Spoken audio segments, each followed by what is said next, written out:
Welcome to another episode of the Just Elite podcast. With me today, Matt O'Keefe. If you don't know who he is, do you even CrossFit? Are you in the CrossFit business? Matt, thank you so much for joining me all the way from the States. We are a few days away from the 2021 Noble CrossFit Games. I see a beautiful photo in the background of Matt and Tia. That was, of course, from the 2020 Games.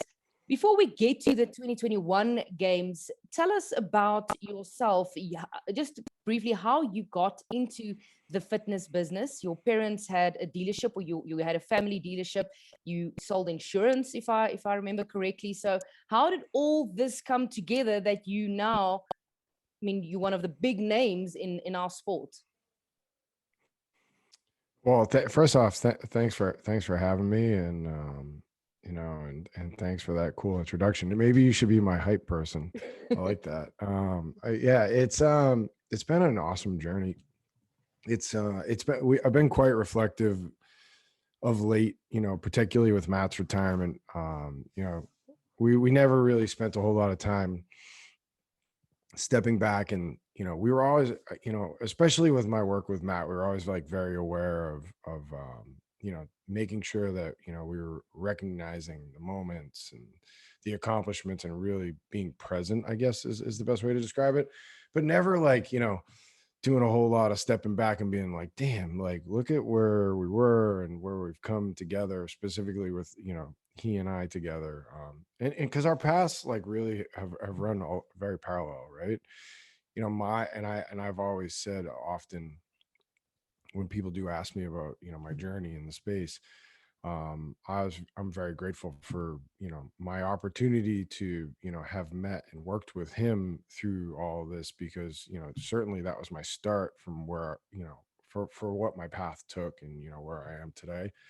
And he similar too. It's just like it's kind of a cool story, because it's he scoffs at and laughs at me when I'm I do give him a lot of credit for that, because he's like, well, shit, in the grand scheme of things, I probably wouldn't even have played the sport if you hadn't kind of pushed me to do it, because he looked at it very differently, and the way he was initially approaching it, and sort of how he thought about it, and what he might do with it. But anyway, I started a clothing brand, and I've told the story many times, but the long story short, Redline Gear was Matt's first sponsor, and that I started that in 2013. I was a CrossFitter. I had sort of like a lot of people that are in the space, this sort of life-changing experience in a CrossFit gym.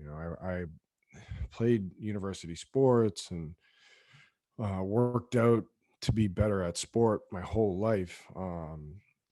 And when that kind of died, a piece of me died after university. I was just like, had no purpose from a fitness perspective, which was, tough for an athlete, having competed all the way into university to swallow. And I bounced around, different, whether it was a yoga or just different types of fitness to try to like find my way. And when I stumbled in a CrossFit gym some 10 years ago now, my life changed. It was it gave me more purpose in life, helped me day to day with being fit. Everybody, we all talk about the fitter for life sort of scenario. And at the time, it was like very focused on being competitive in CrossFit. When I first got in, I was younger and more able to be on that side of it. And then it quickly spun from that to being competitive in the business side of it. I really saw an opportunity, and I launched that brand. And that's where I met Matt. And from there, it just kind of went crazy. The marketing side was very attractive to me.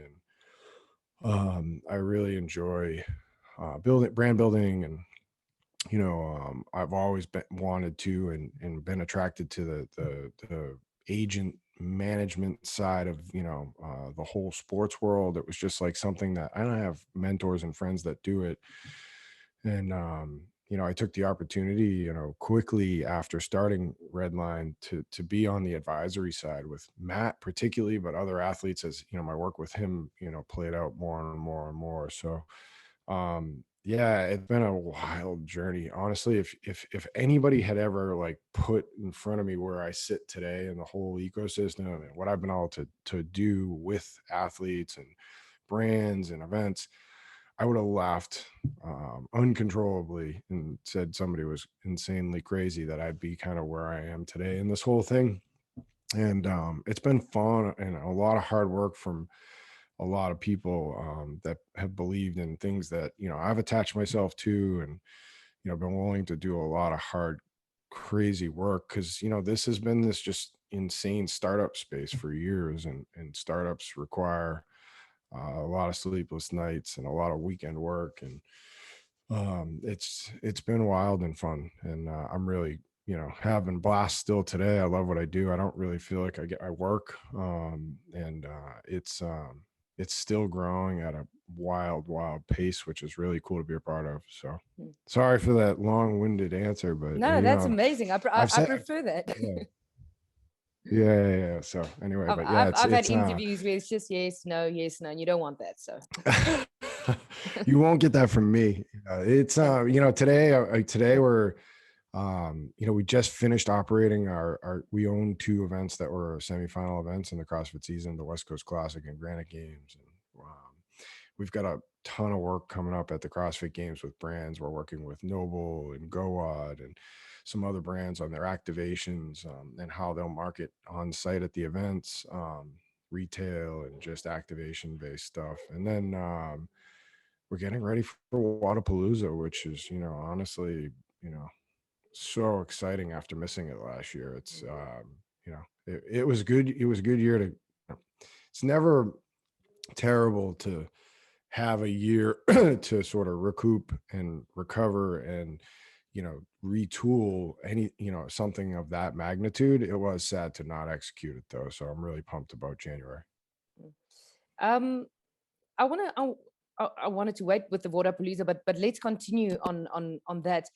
Waterpalooza is one of the most famous, if next to the games, events in CrossFit, and it's become kind of, it's not just a sporting event. There's so much more around it, and people might think that Loudoun Live Sports was actually the initiator of this event, but you guys jumped on a little bit later, and then it grew to what it is today. Tell us about that process, how that happened, and what difference Loudoun Live Sports made in that event to make it blow up to this global phenomenon from athletes from all around the globe that really want to, compete at that stage. That's just, it's Miami, which a lot of people haven't had the privilege of traveling to, but yeah, it's awesome to watch.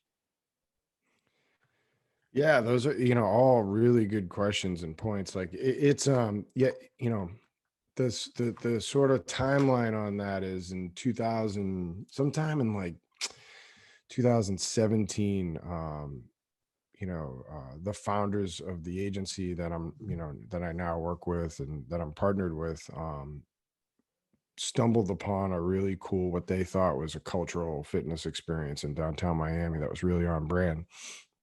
It's Waterpalooza. And my progression with Waterpalooza is that, I've been there as a brand. I brought Redline there as a coach, with athletes, different athletes. I was able to sort of, help in competition there. And as a fan, it was one of my favorite weeks of the year. It was a great industry week always for guys like myself that were on the agency side to be able to go poke around and meet, with people, have dinners, brands. It was like a little less intense for athletes too, because, although, a bigger opportunity financially, it was, a looser week. It's Miami, it was like sort of it is sort of our party spring break of the space. But yeah, they bought they bought it in late 17, and I helped with it in 18. And with them, sort of, that's kind of how I got introduced to Loud and Live. My partners then were looking for help, and for, somebody that had a real good grip on the whole ecosystem, whether it was a brand or an athlete, to kind of, bring this thing together. So I consulted them in 18, and we quickly kind of realized that it would be a really good marriage, honestly, to, do more work together and bring all these things together. And which was, crazy, scary, and exciting at the same time. So we didn't obviously invent or found the event. Guido Trinidad did.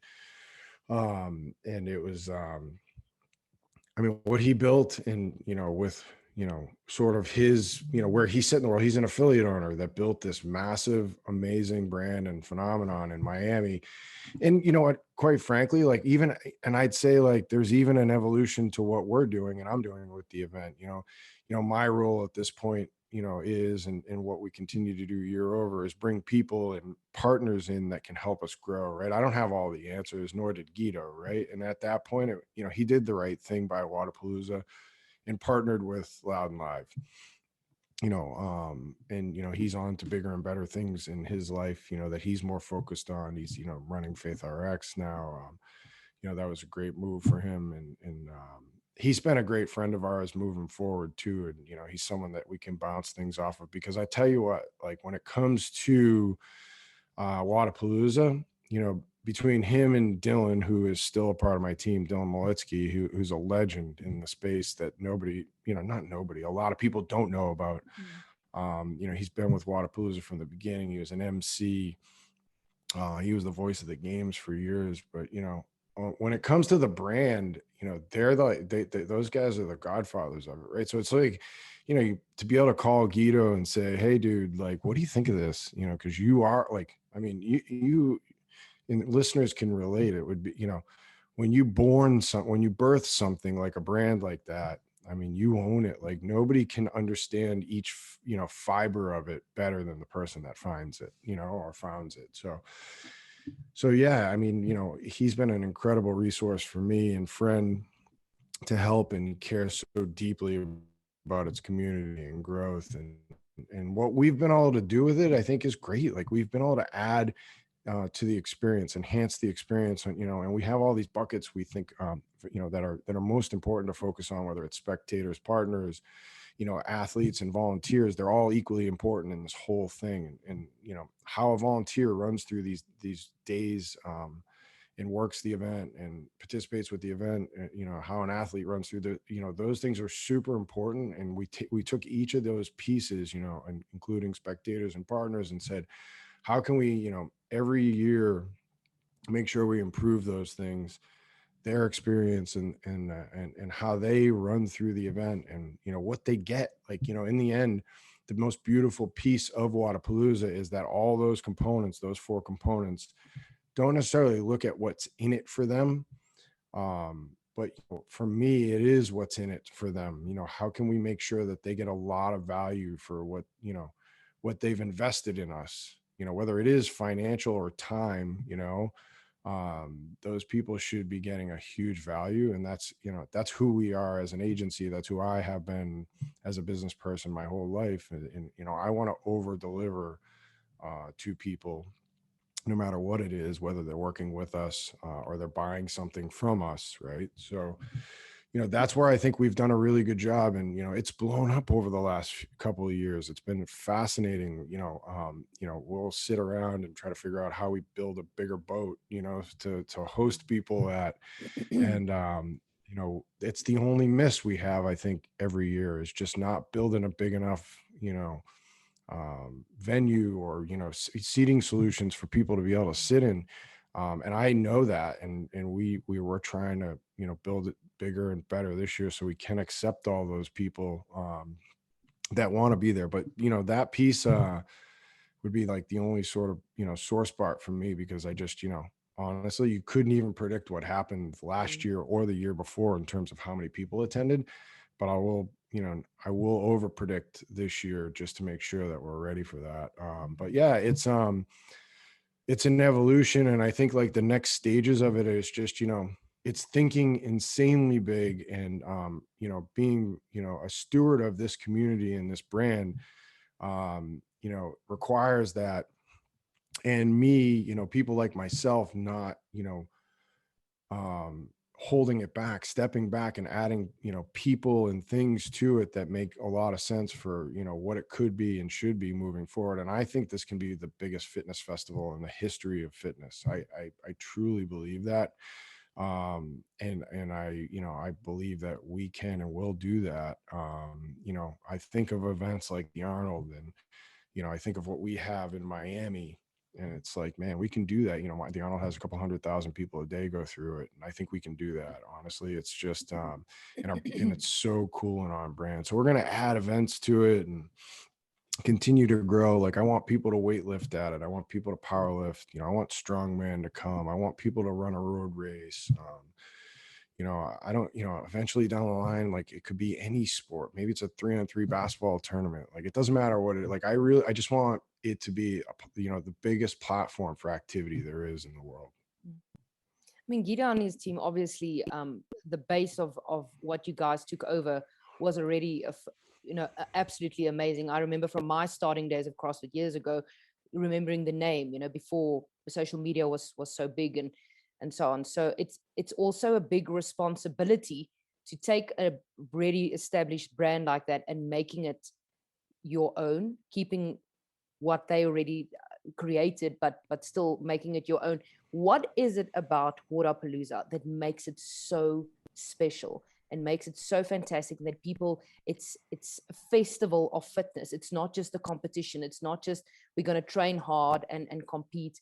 It looks like a music festival with a lot of naked people, which is actually what a music festival is, but a lot of fit people, throwing it down and heavy barbells and so on. What gives Waterpalooza that edge? Yeah, it's we would call it the secret sauce, right? Like, there's a number of things that would add up to it. I think you touched on something at the front end of that's really important to me, which is it isn't me, or it isn't mine, or it isn't this event, which, like, it's so cliche. It's like it sounds like a sales pitch, but it's like, this thing is the communities, which is what makes it. That's what you're asking, right? Like, what makes Waza Waza? It's the people that have been there 10 times, the pride in that, that saw it with 150 people in that same park, and now come and there's 40-50,000 people that walk through that property over the course of 5 days, right? That it's got Miami in the winter in the United States, with a perfect brand, that associates with the market. And, you have a community that wants to burst and celebrate in that sort of Miami style that doesn't have the opportunity to, and we provide the platform, right? So, that's just a culmination and accumulation of the right time, the right place with the right people, whether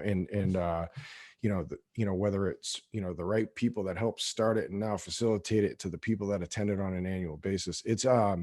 It's a movement. It's got nothing to do with me, Dylan, Guido, even at this point. It's, Waza is this thing that, you all as a community, help progress and move. It's so fascinating to study that stuff historically. It's like almost like people getting elected to seats. How does it? And I'm reading a book by a politician in the United States now about that, and it's like, he had lost election after election, and then he becomes president. It's like, how does that happen?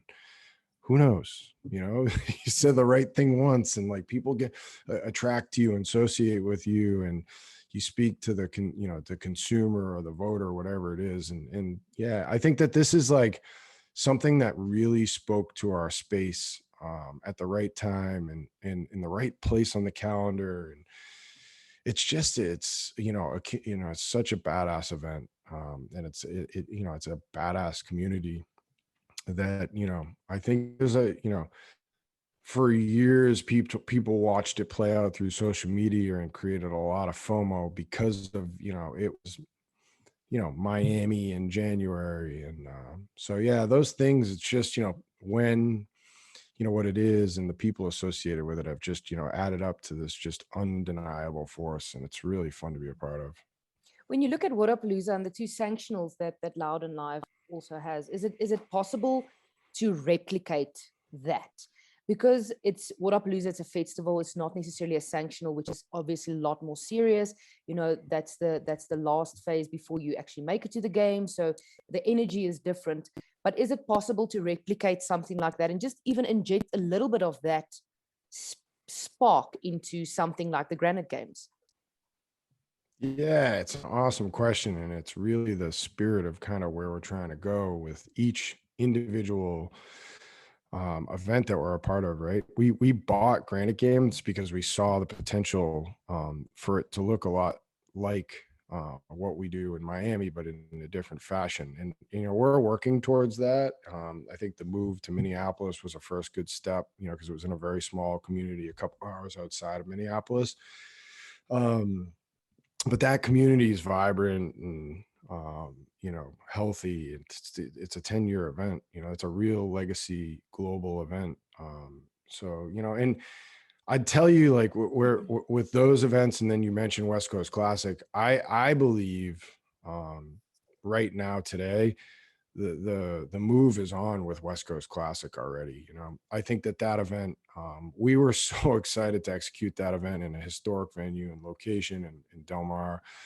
Didn't happen this year, so we brought it to Vegas, which in its own right was like this insanely crazy opportunity to do something in a market that I think really does belong in our schedule. And the response was wild. And West Coast Classic, has quickly become as recognizable a brand as any really in our space, event.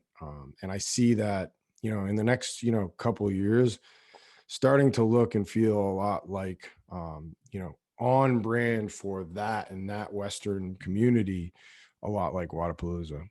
So I think, that it quickly will become a pillar event and point on the schedule. It's that West Coast community is undeniable. It really deserves something big that they own. Like, like Waterpalooza is to Miami, that is to that community. You were talking about the games, organizing the two sanctions obviously is a thing on its own. But your presence and the different brands that you guys have going on at the games. Tell us about how, from a Loudoun Life point of view, representing also all of those brands and get them in the right place, especially with the games itself, and the season has changed so much in the last few years that going from 2019 to 2020, obviously, which was very small, to a kind of a semi-normal games that we know now. How do you guys approach this year? Yeah, I mean, on the brand side, it's exciting. It's kind of what Loud and Live brought to the space. I was able to sort of meld our relationships into some of the key competencies of what Loud and Live does on the marketing side. Bring expertise to execution, and so that's our relationship to that. And we're really proud of partnering and supporting brands like Noble and GoWad or whoever it is that we work with at these events. We're a small piece of, a big, opportunity that they're executing. And so, we're really excited about that. And that was always an idea that we wanted to, execute on. We wanted to be a big part of bringing those expertise to the fitness market, because we felt like we, in theory, had the most expert knowledge of the space, and now applying that to helping brands execute their vision and dream, and in these opportunities, we were really proud and wanted to bring that. And I think as far as overall, is like, I think you were asking, being back to our first normal game. I think this is a really big week coming up, and I'm excited about it, because I think we've seen the normalcy start to come to the U.S. market from a sports perspective, entertainment perspective. Venues are filling. Things are getting back to normal. Our community, our goal, our country is starting to get really back to the normal day-to-day life, and we haven't. Semifinals was an opportunity to, and it was rough, honestly. Like, I think the global community is still suffering from this pandemic, and it's hard to watch. And you look at the Olympics, like, there's no fans going to the Olympics. I think for us here, even our event semifinals, it was still a little weird. People were unsure stepping into it. What's happening at the games is what we've seen in a baseball stadium, a football, soccer stadium. They've been full. We're going to have a full venue. And I think the global CrossFit community will see us back to normal. And I think will bode really well for kind of how we progress into events like Rogue, which we're all super excited about. That's an amazing event in October.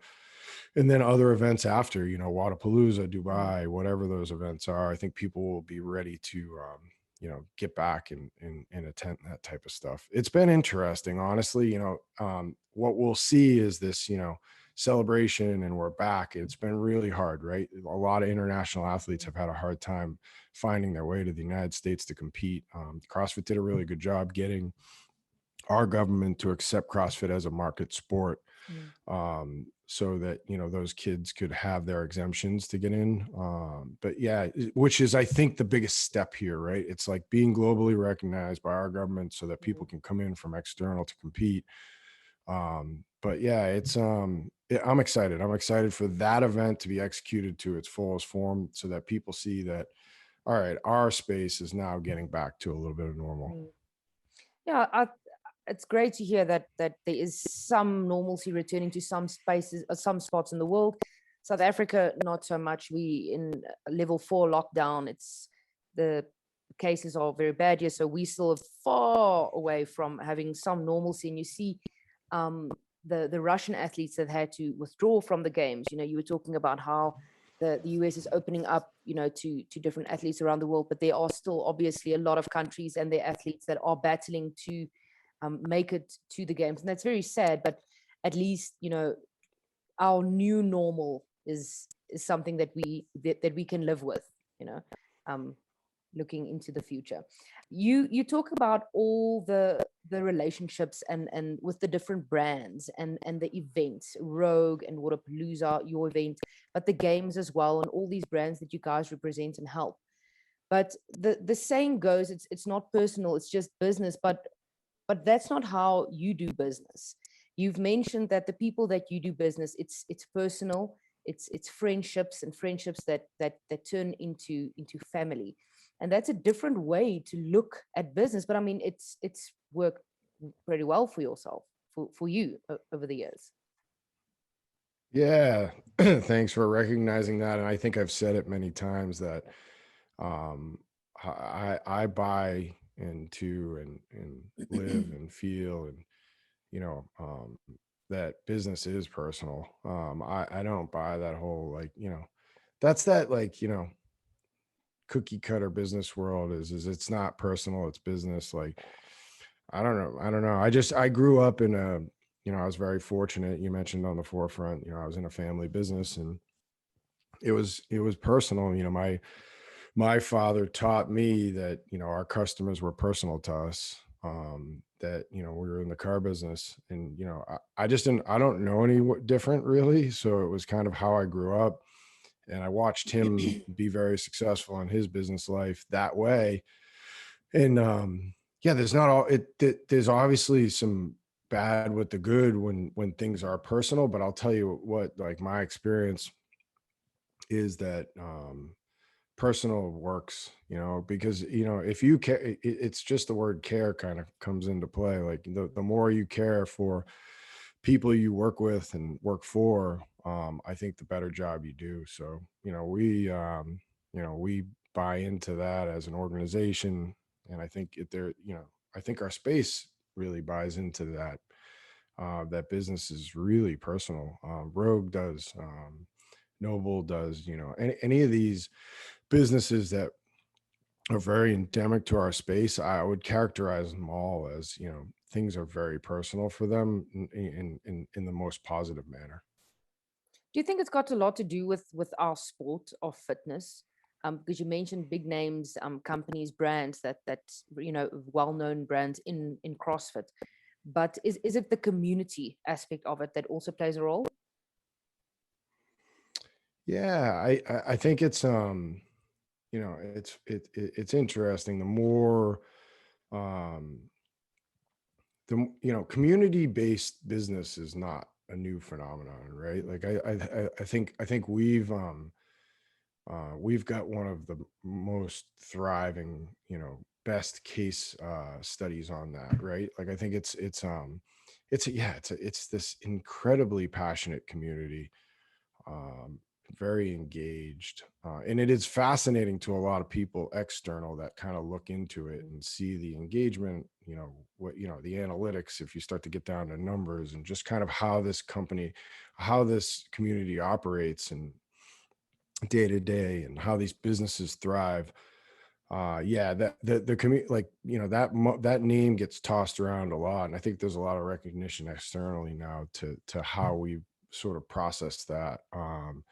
The community is the lifeblood. The people that walk into a CrossFit gym on a day-to-day basis are the ones that are moving this forward.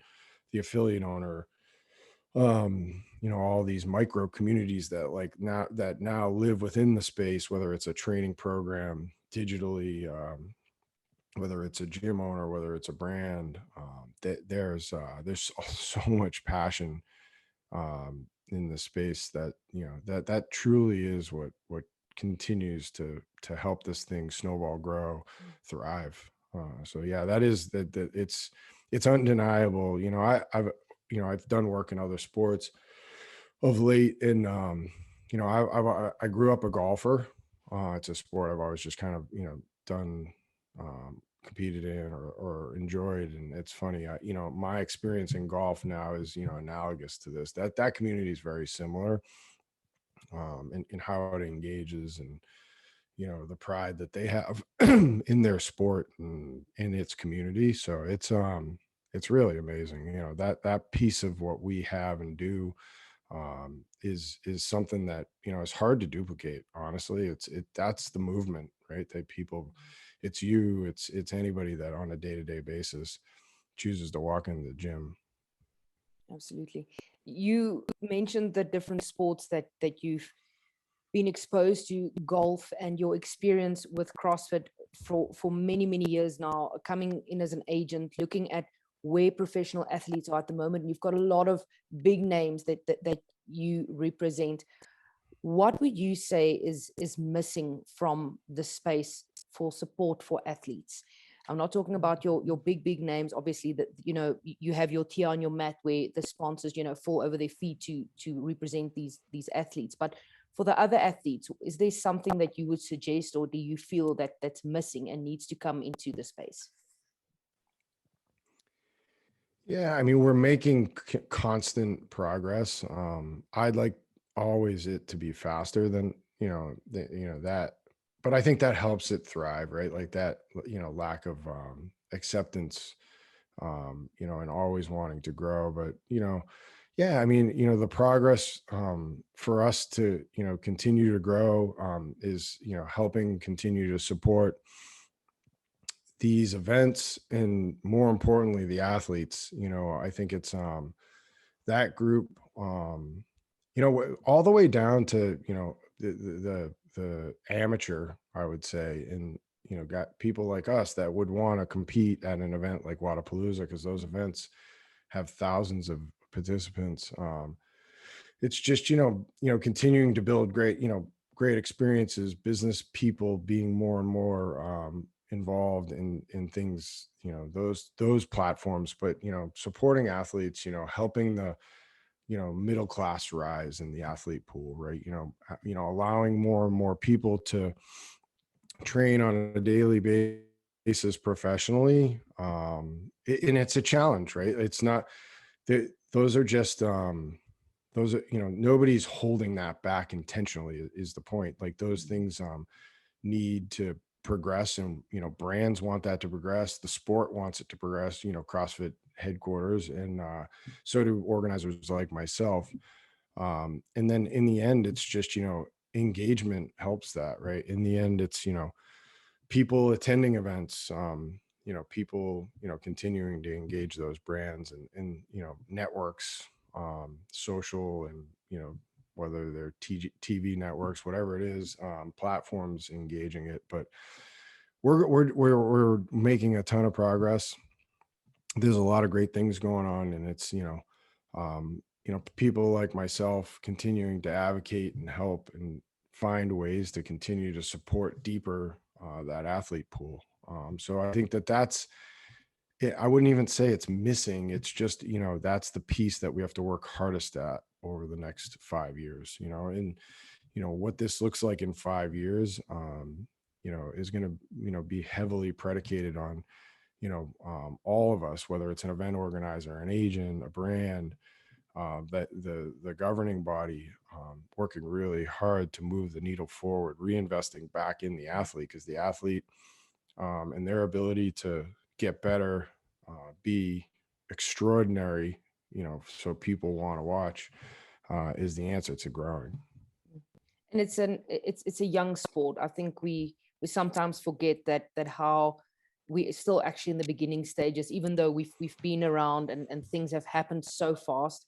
And the next Open is, I think it's the 14th year, which it's actually amazing that how far the sport has come in such a short period of time. Matt, if there's event organizers out there, or maybe even athletes, they just want to reach out and maybe ask for advice regarding the event or management and so on, can they contact you? Can they get in touch with Loudoun Live Sports? How, are you active in that way? Yeah, for sure. And I get a lot of reach out. And one of the things I'm always intent on, I'm really happy to give my 10 cents to anybody. And I've always said, in any type of interview like this, or, if anybody's ever asked, I'm not always the right fit.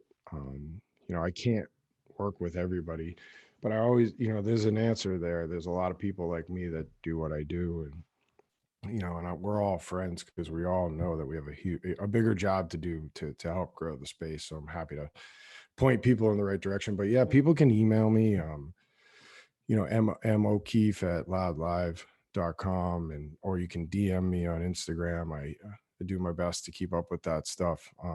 But I'm pretty accessible. People find a way to get in touch with me. I think my email's on my Instagram profile. So I'm not hiding. If people want to talk to me, I'd love to talk to you, and see how I can help. Whether it's, I have a lot of conversations with people about business, aspiring entrepreneurs,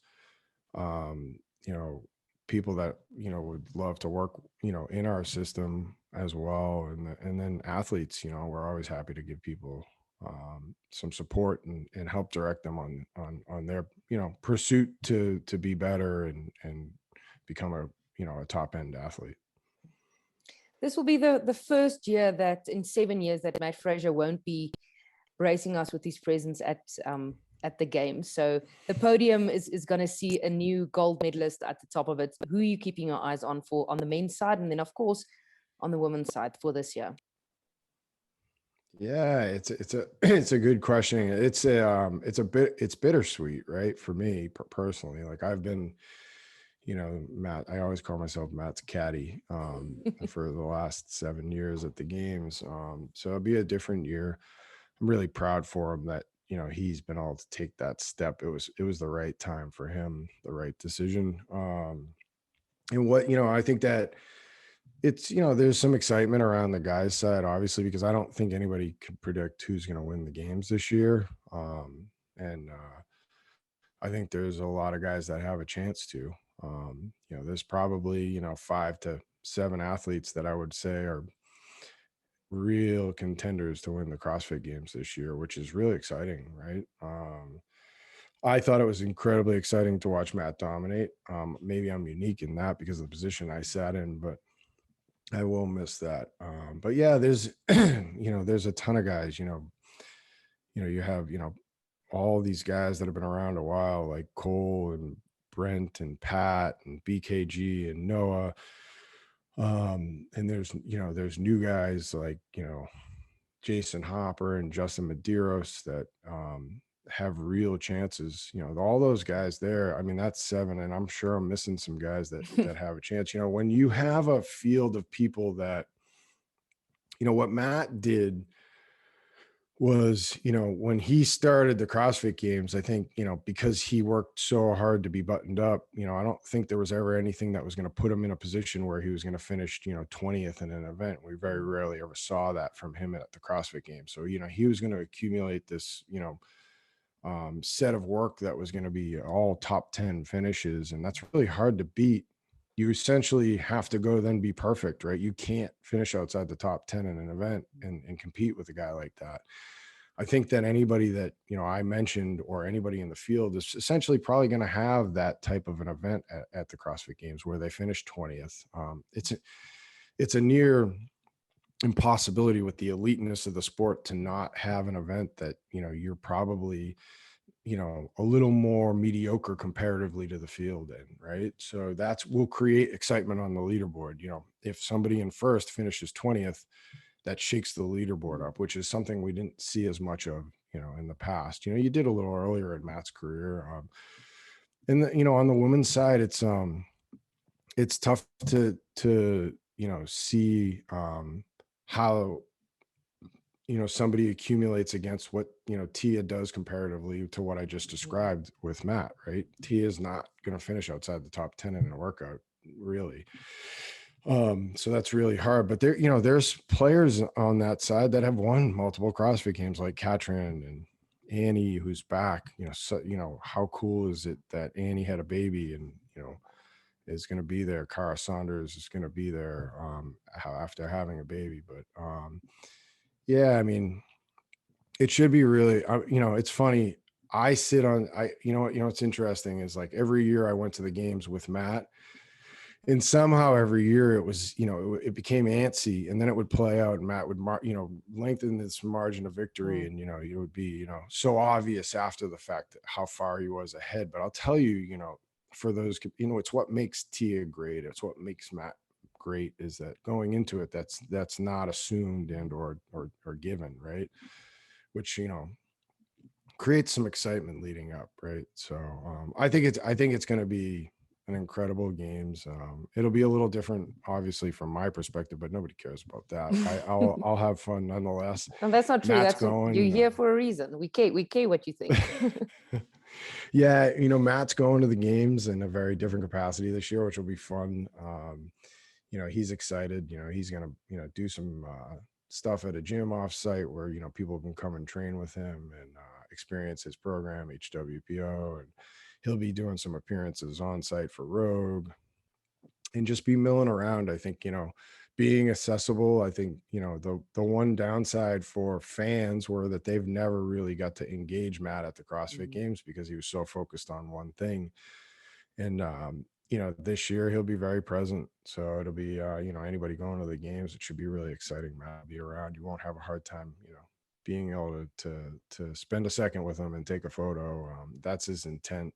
He really wants to give back, to the community that's given so much to him, and be there to, introduce himself to some people that he's just never been able to meet before. So that should be fun and stressful in its own right. 10,000 people trying to get at him will be exciting, but yeah, I'm excited. I think it'll be, I think the guy side will be a wild finish. It's sort of the Wild West right now.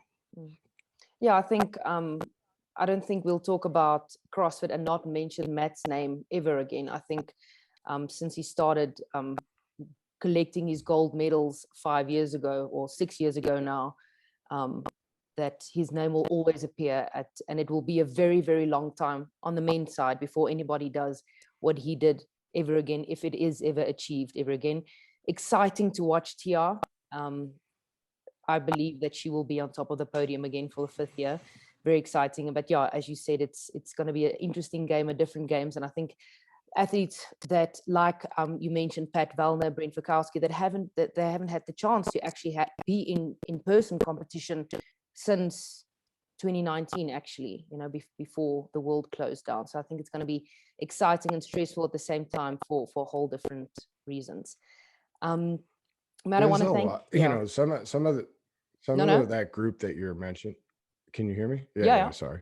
That group that you're mentioning too on the guy's side, like there's there's this group of incredible competitors, and what's amazing with that group is, and people, it's unseen and untold, is that they went in every year with every intent on taking Matt down, which is, really incredible and admirable. And I think there's a freeing a little bit with Matt's exit, that these guys can swing a little harder, and not have to achieve necessarily that perfection that they walked in the door with every year to get where they want to get. So yeah, and I agree with you on the Matt side. Like, I think it'd be sad to think that, he'd be forgotten for any reason, and I don't think that would ever be the case. But certainly what we were able to watch as spectators, and then I was able to be a part of, doesn't matter if it's CrossFit, it's one of the greatest achievements in sports history to be able to dominate at the level that he has for the years that he has.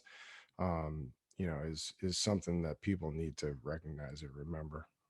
So I hope you're right about that. I think the key word that you just used was dominate, because you get people that have multiple championships in different sports. But I actually watched the clip earlier today prior to our interview. I was looking for something, and I came across the law at Atlanta at last year's games.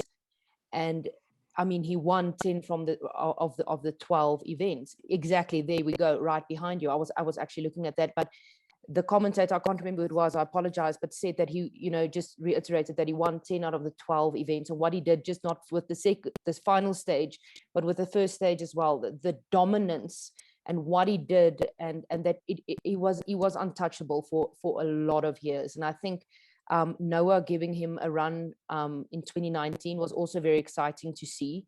Also maybe to see that Matt is human, because I think we had a doubt there for a while. But yeah, I think the word that will be around for a while is Mat Fraser's dominance. I think that describes what he did pretty well. And I think we're going to add that to Tia's name very soon. I think we can actually already. But I think it's going to be exciting to see what she does next week. She's every bit, as dominant. Yeah, it's pretty cool to watch. It's interesting. I think what you're probably spot on about is, if you look at what this looks like 20 or 30 years from now, we may never see this again. So it's such a incredible piece of history that we should all be, really fortunate to be, witnessing or a part of, whatever layer you're in on it. Yeah. So it's fun. It's exciting. I can't wait for next week.